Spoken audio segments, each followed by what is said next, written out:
So I'm Maren Ackerman, and the curricular question that I'm posing today is, what does it mean for children to flourish in schools in the present tense?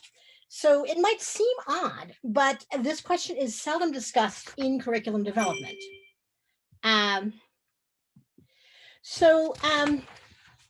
Instead, what we see is that most curricula is just future-oriented, concentrating on what do they need to learn to say to get into college or to have good careers. And the what varies. In the case of the UCP curriculum, the what of the future appears to be back to the past, as Dave was saying. But generally, regardless of curriculum, it's all about what kids are supposed to know and do later in life.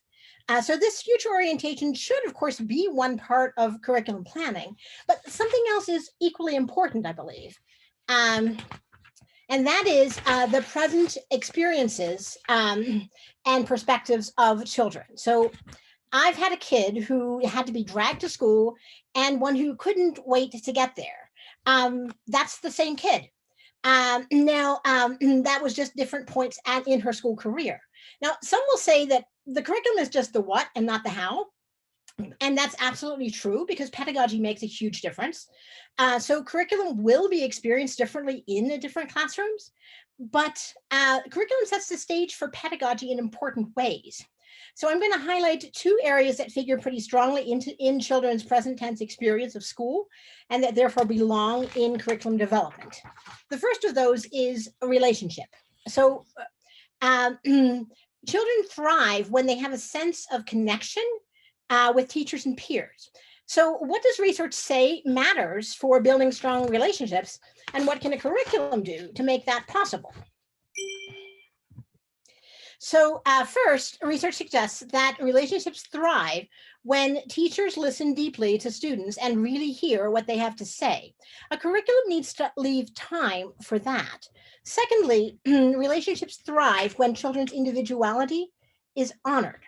A curriculum needs to make space for children's different interests, identities, cultures, strengths, and courses of development.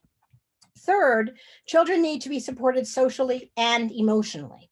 A curriculum needs to be flexible enough for teachers to meet children where they are, allowing children to see themselves as people with important contributions to make.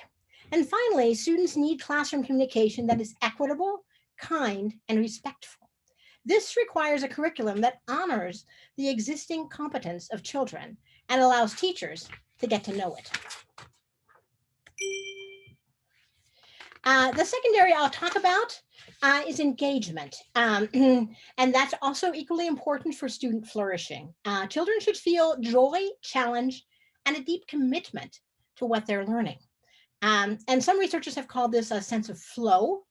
But what can a curriculum do to make engagement more likely? So there are a couple of things.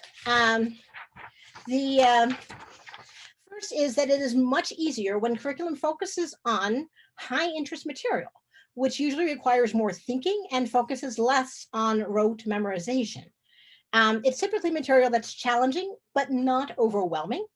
And it incorporates connections to students' lives, to their priorities, their current experiences, the contemporary world, as well as authentic activities that can also be quite fruitful. Second, children who exercise choice and agency are typically more engaged. This requires latitude when students are asked to learn and meaningful choices students can make as they learn. Finally, engagement happens during student-centered dialogue. So this requires interesting things to talk about so that students can actually have different perspectives and things to say about it that they actually care about.